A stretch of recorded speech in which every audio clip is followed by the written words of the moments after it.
ചെങ്കടലിൽ ഹൂതികൾ നടത്തുന്ന ആക്രമണങ്ങൾക്ക് തടയിടാൻ പാശ്ചാത്യ സേനകൾ അവിടേക്ക് ഇപ്പോൾ ശ്രദ്ധ കേന്ദ്രീകരിച്ചിരിക്കുകയാണ്.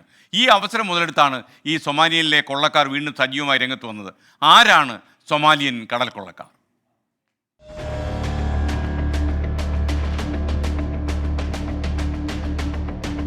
2023 നവംബറിന് ശേഷം മാത്രം 20ലധികം തട്ടിക്കൊണ്ടുപോകൽ ശ്രമങ്ങളാണ് സൊമാലിയൻ കടക്കൊള്ളക്കാർ നടത്തിയതെന്ന് കണക്കുകൾ സൂചിപ്പിക്കുന്നു.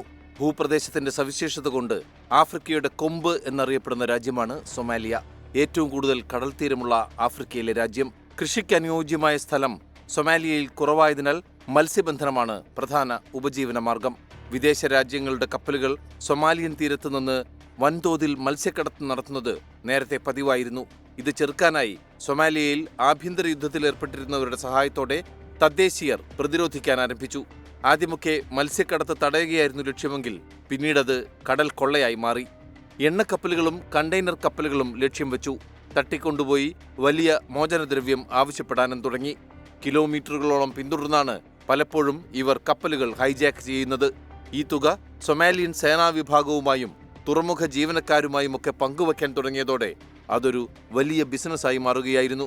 കടൽ കൊള്ളക്കാരിൽ നിന്ന് കപ്പലിനെ രക്ഷിക്കാൻ സൈനികരെ വിന്യസിക്കുന്ന രീതിയാണ് നിലവിലുള്ളത്.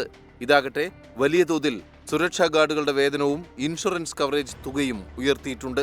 ചെങ്കടലിൽ ഹൂതികൾ നടത്തുന്ന ആക്രമണങ്ങൾക്ക് തടയിടാനായി പാശ്ചാത്യ സേനകൾ അവിടേക്ക് ശ്രദ്ധ കേന്ദ്രീകരിക്കുന്നത് മൂലം സൊമാലിയൻ കടൽ കൊള്ളക്കാർ ഈ അവസരം മുതലെടുത്ത് ആക്രമണങ്ങൾ വീണ്ടും ശക്തിപ്പെടുത്തുന്നതായാണ് റിപ്പോർട്ട്. Research desk 24.